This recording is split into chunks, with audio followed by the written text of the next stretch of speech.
नमस्कार दोस्तों, स्वागत है आपका जीएस जोन में।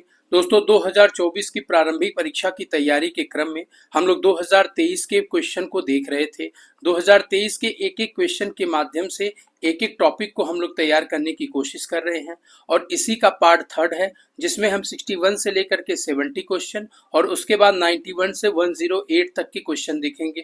क्योंकि ये पेपर सेट ए है और इसमें जो बीच में इतना है वो करंट दे रखा था। ये मेरा खुद का दिया हुआ पेपर है, इसी को मैंने उठाया है। तो चलिए शुरू करते हैं आज अपने इस सेशन को।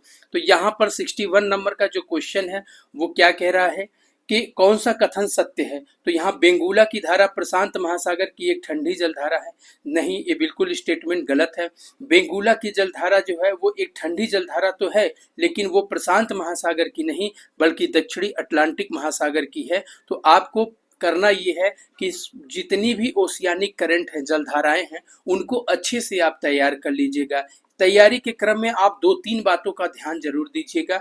एक तो ये कि जो भी वो करंट है वो आपकी कोल्ड है या हॉट है, ये आप ध्यान रखेंगे। दूसरा, उसका लोकेशन याद रखेंगे, यानी किस महासागर में वो धारा बहती है। और तीसरा, वो किसी प्रकार का अगर कोई चक्र बनाती है, किसी साइकिल में है, तो उसको भी आप याद रखेंगे। और चौथा बात भी आप याद रखिए यहाँ पर कि वो कौन से डेजर्ट को बनाने के लिए उत्तरदायी होती है। बहुत बार ऐसा सवाल पूछ देता है। जैसे ये बेंगुला की जलधारा जो है यहाँ पर नामीबिया में कालाहारी डेजर्ट का निर्माण करती है, तो ये भी सवाल पूछ देता है। और ये देखिए एक साइकिल बन रहा है जिसमें गल्फ ऑफ स्ट्रीम है, नॉर्थ अटलांटिक ड्रिफ्ट है, कैनारी की जलधारा है। ये सब मिला करके एक लूप बना रही हैं, एक साइकिल बना रही हैं। और एक यहाँ पर साइकिल बन रहा है जिसमें बेंगुला की धारा है, साउथ अटलांटिक की जलधारा है और ब्राजीलियन करंट है। तो इन सबको मिलकर के यहाँ पर एक जो है आपका एक साइकिल बनना। तो कभी कभी सवाल ऐसे भी पूछ देता है कि निम्न में से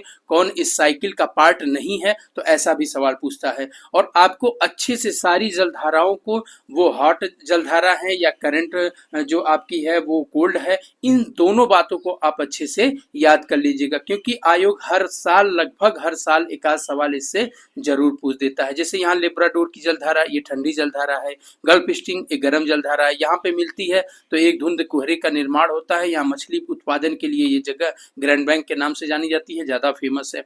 कैलिफोर्निया की धारा ठंडी है। और उसके बाद पेरू की जलधारा ठंडी है। ब्राजीलियन करंट जो है वो गर्म है। बेंगुला ठंडी है। बाकी यहाँ ओयासियो और क्यूरोसियो, इन दोनों जलधाराओं को भी उठा करके वो बहुत बार पूछता है। यहाँ थोड़ा कंफ्यूजन होता है, लेकिन इसको आप अच्छे से याद कर लीजिएगा और बढ़िया से देख लीजिएगा। कुछ जलधाराएं जो ठंडी हैं वो जो महाद्वीप है उनके पश्चिमी हिस्से में बहती हैं और वहां पर एक बड़े डेजर्ट का, जैसे ऑस्ट्रेलिया में बहुत भारी डेजर्ट का निर्माण वेस्टर्न ऑस्ट्रेलियाई जो करंट है वो करती है। बेंगुला का हमने बताया ही। पेरू की जलधारा यहाँ पर आपका डेजर्ट का निर्माण करती है। तो ये आप अच्छे से पूरी करंट को जो है वो मैप पे लोकेट करते हुए आप देख लीजिएगा। दूसरा स्टेटमेंट कह रहा है सूर्य, पृथ्वी, चंद्रमा एक सीधी रेखा में हो तो लघु ज्वार स्थिति नहीं। लघु ज्वार तब होता है जब यहाँ पर मान लीजिए आपका पृथ्वी है, यहाँ सूर्य है और ये चंद्रमा है। इस तरह की कंडीशन जब बनती है 90 डिग्री की, तो यहाँ लघु ज्वार भाटा का निर्माण होता है।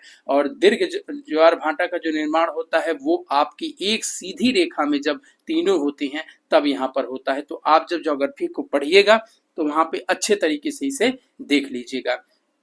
तीसरा स्टेटमेंट महासागरीय लवणता जो है सैलिनिटी की बात कर रहा है, वो कर्क रेखा और मकर रेखाओं पे अधिकतम होती है। बिल्कुल ये स्टेटमेंट सही है। देखिए ये कर्क रेखा है और आपकी ये मकर रेखा 23.5 डिग्री इधर, 23.5 डिग्री इधर मान लीजिए, तो इसके बीच में सैलिनिटी निश्चित तौर पर ज्यादा पाई जाती है। और आपको एक बता दें, इक्वेटर की तरफ जाने पर, इक्वेटर से पोलर साइड में जाने पे, ध्रुवों की तरफ यानी विषुवत रेखा से ध्रुवों की तरफ जाने पे सैलिनिटी इसकी बढ़ती है और यहाँ पर जो है सैलिनिटी इसकी घटती है। और यहाँ पर 20 से लेकर के लगभग 40 के बीच में सबसे ज्यादा सैलिनिटी पाई जाती है। तो आप इसे जब अच्छे से पढ़ेंगे तो आपको याद रहेगा।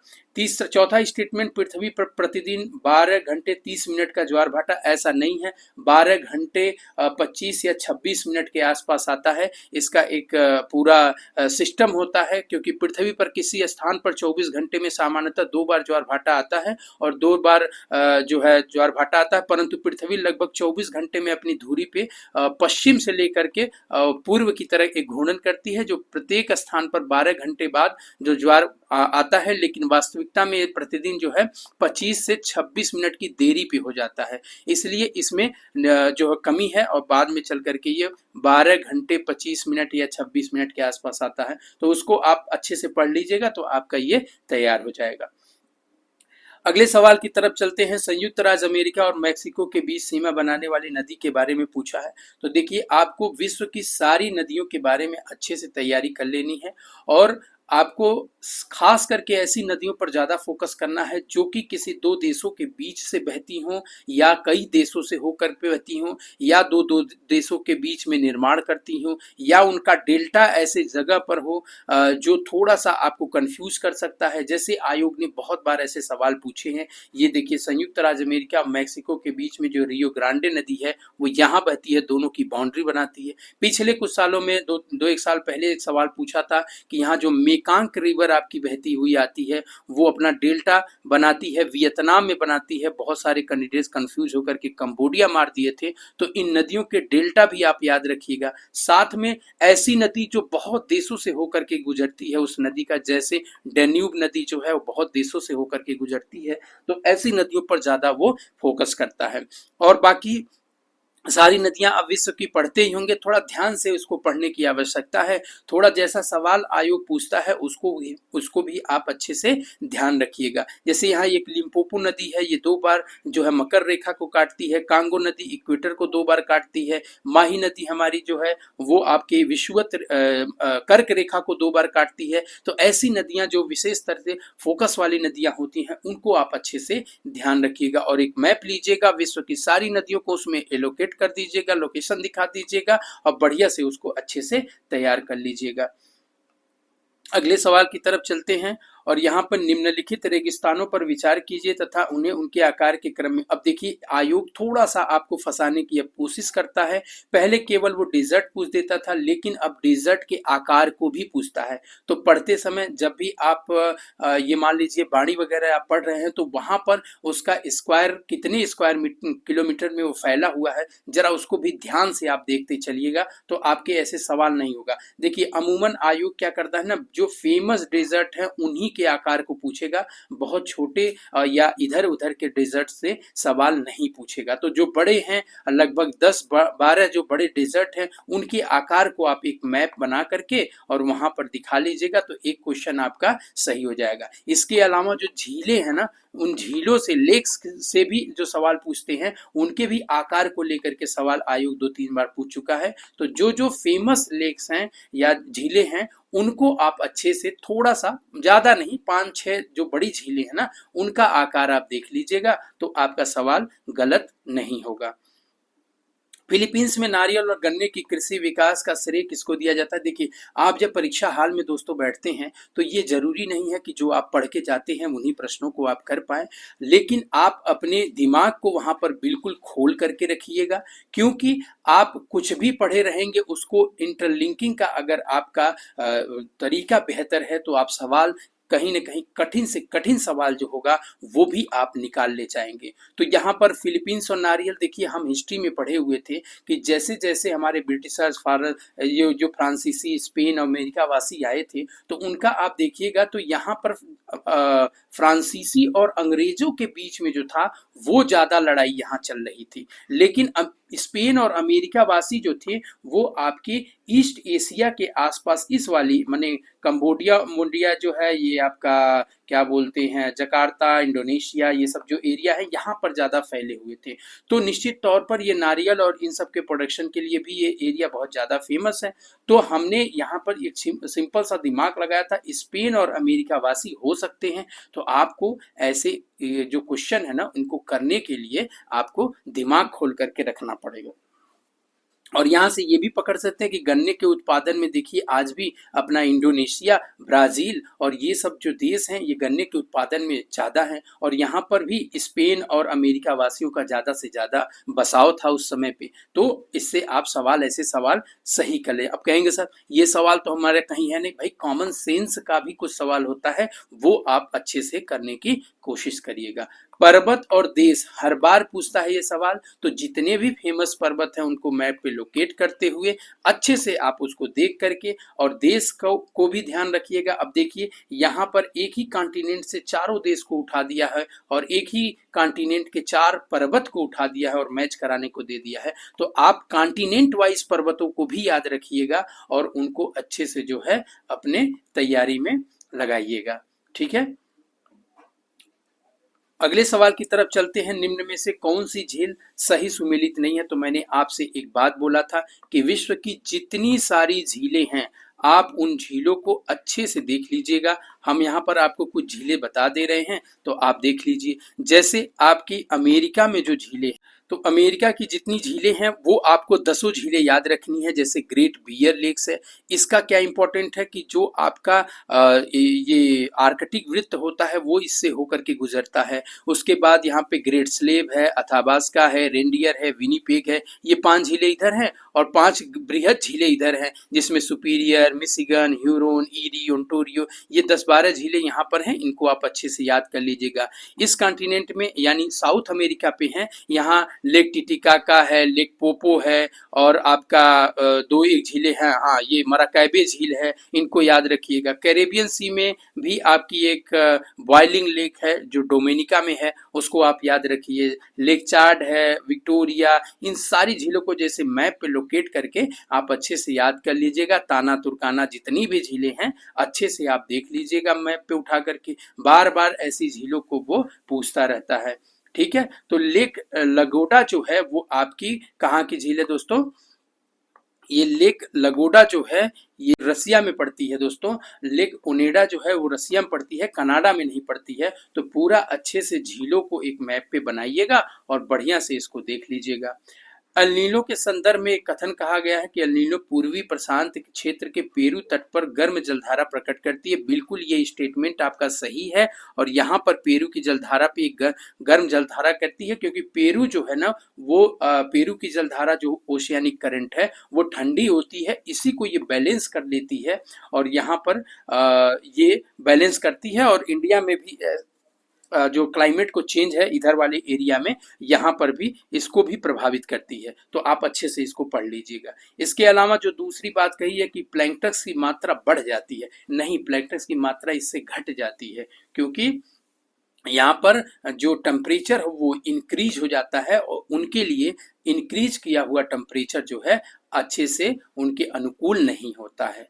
ठीक है, दक्षिणी गोलार्ध में हवा बाईं ओर विक्षेपित होने का क्या कारण है? तो आप लोग जब पढ़ेंगे ना तो इसमें एक चीज देखेंगे कि धरातल पर जितनी भी वायु प्रवाहित होती है ना वो जो है उसकी दिशा या तो वायु दाब से निर्भर करता है या पृथ्वी के घूर्णन गति पर निर्भर करता है। और पृथ्वी जब अपने अक्ष पे घूमती है तो वहां पर एक विशेष पवन जो विक्षेपित पवन बनती है, एक विक्षेपित पवन बनती है जिसको आप लोग डिफ्लेक्शन जो है फोर्स लगता है, एक डिफ्लेक्शन फोर्स बल लगता है, उसी के कारण जो है हवा अपने उसमें बदल जाती है। और यहाँ पर एक और आप लोग देखते होंगे कि जो आपका उत्तरी डायरेक्शन में है वो बाईं तरफ और दक्षिणी में दाहिने तरफ मुड़ जाती है, इसको फेरेल का नियम बोलते हैं। जब आप वो चैप्टर है ना साइक्लोन और एंटी साइक्लोन, जब उसको आप पढ़ेंगे तो वहां पर ये सारी बातें आपकी क्लियर हो जाएंगी। अगला सवाल, यूक्रेन का सबसे बड़ा कोयला उत्पादक। तो आपको करना यह है कि मैप लेना है, जितने कोयला उत्पादक क्षेत्र हैं, जितने लौह उत्पादक क्षेत्र हैं, उन सबको लोकेट कर दीजिएगा, क्योंकि आयोग ऐसे सवाल बहुत बार पूछता रहा है। यूक्रेन में जो है वो कोयला उत्पादन केंद्र के लिए बिल्कुल डोनेट्स जो है वो बहुत ज्यादा फेमस है, तो आप इसे याद रखिएगा। ठीक है दोस्तों, अब यहाँ 70 नंबर क्वेश्चन से हम लोग लेकर के चलते हैं। क्वेश्चन जो है दोस्तों अगले सवाल की तरफ चलते हैं। यहाँ सवाल पूछा है कि किस प्रकार का टीका डिप्थीरिया के बचाव के लिए है। तो मैं आपको ये बताऊंगा कि जितने भी प्रकार की डिजीज हैं उनको आप अच्छे से याद कर लीजिएगा। और एक बात जरूर ध्यान रखिएगा, उसका कारण क्या है, यानी वो बैक्टीरिया के थ्रू होती हैं या फिर उनका वायरस मुख्य कारण है या फिर उसका फंगस यानी कवक जो है वो मुख्य कारण है। तो इसको आयोग पूछ देता है कि कोई बीमारी दे देगा और पूछेगा किस कारण होता है, बैक्टीरिया कारण है कि वायरस है कि फंगस है। तो आप ये जो आप घटना चक्र जब आप पढ़ेंगे तो अच्छे से उसमें से दिया हुआ है एक लिस्टिंग, इधर बीमारी दिया हुआ है, इसका उसका कारण दिया हुआ है, उसी में ये चीज मेंशन किया है, तो आप उसको अच्छे से याद कर लीजिएगा। ठीक है दोस्तों, तो यहाँ पर एक डिप्थीरिया का जो है ये भी आपका बैक्टीरियल डिजीज होता है। ठीक है, ये एक डिजीज इसमें आता है जिसका नाम कोनोरोबैक्टीरियम होता है। कोनोरोबैक्टीरियम के कारण ये डिप्थीरिया होती है और ये टॉक्साइड जो है, टॉक्साइड करके है, उसके कारण होता है। तो ये आप लोग अच्छे से ध्यान रखिएगा।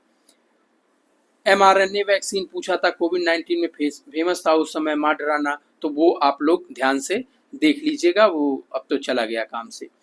कौन सा कारक जैव विविधता के ह्रास के, तो पर्यावरण का क्वेश्चन कुछ आप पढ़ते समय इस बात को ध्यान दीजिएगा कि ये बहुत बार रिपीटेड क्वेश्चन है। प्राकृतिक जो विनाश हो रहा है, जैसे जो हमारे जितने भी पशु पक्षी हैं वो किसी प्राकृतिक वास में रहते हैं और उस पे मानव बसाव अथवा किसी अन्य कारण से जो है, जियोग्राफिकल कारण से वो चीज उजड़ रहा है या वो खत्म हो रहा है, तो उससे जितने भी जानवर हैं या जितने भी पशु पक्षी हैं वो वहां से पलायन कर रहे हैं या धीरे धीरे उनकी संख्या समाप्त हो रही है। तो प्राकृतिक वास जो है उनमें से एक महत्वपूर्ण कारण है जैव विविधता के ह्रास के लिए। ठीक है, तो ये जब आप घटना चक्र पढ़ेंगे तो कम से कम 5-10 बार ये सवाल पूछा गया है।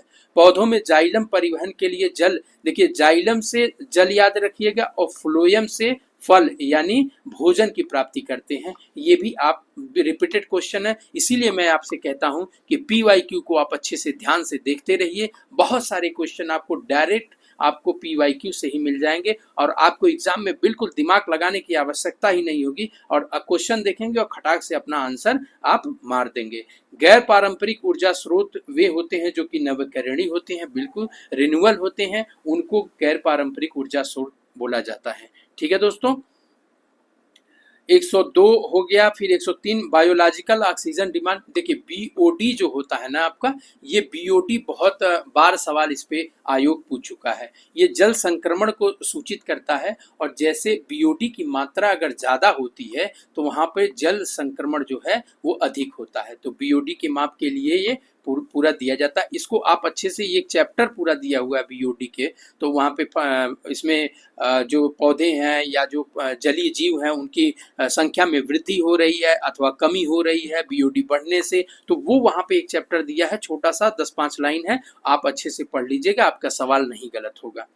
जलीय पौधा जिसे प्रायः प्लावित धान खेत में यूज होता है, तो जैव उर्वरक जो है, बायो फर्टिलाइजर जितने भी हैं जैसे एजोटोबैक्टर है, नील हरित शैवाल है, इन सबको आप देख लीजिएगा और खास करके ये देखिएगा कि किन किन चीजों में ये यूज किए जाते हैं। जैसे यहाँ एजोला जो है, ये जैव उर्वरक जो है धान के खेत के लिए ज्यादा महत्वपूर्ण होता है।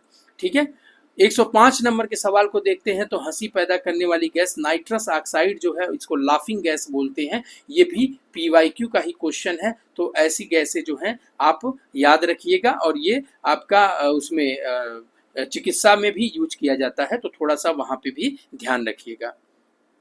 समुद्री शैवाल किसके महत्वपूर्ण स्रोत हैं? आयोडीन के हैं। 10 बार ये सवाल पूछ चुका है, तो इस पे आपको ध्यान देना होगा। निम्नलिखित में से कौन सा कीटभक्षी पौधा है? ये भी रिपीटेड है, नेपेथिन्स है, ये मेघालय के क्षेत्र में ज्यादा पाते हैं। दरअसल ये दलदली भूमि में पाए जाते हैं, नम वाली भूमि में, और यहाँ पर इनको नाइट्रोजन की पूर्ति नहीं हो पाती है, जिससे कि जो पौधे पर जो कीड़े बैठते हैं उनको ये अपनी पत्तियों के बीच में, अपनी कलियों के बीच में दबा लेते हैं और उनसे नाइट्रोजन की प्राप्ति करते हैं। मानव हृदय कितने चैम्बर में बटा हुआ है? तो ये 4 चैम्बर में बटा है। बाकी आप 3 चैम्बर वाले जितने भी पशु पक्षी हैं उनको भी आप याद रखिएगा। जैसे मेढक जो होता है आपका, वो आपका 3 चैम्बर वाला होता है। ठीक है, और जो हम लोग मैमल्स हैं, मानव जाति है, वो 4 चैम्बर्स में आती है। तो ये आप ध्यान रखिएगा। ये सारी चीजें आपको घटना चक्र में PYQ जब करेंगे ना तो वहां पे मिल जाएगा।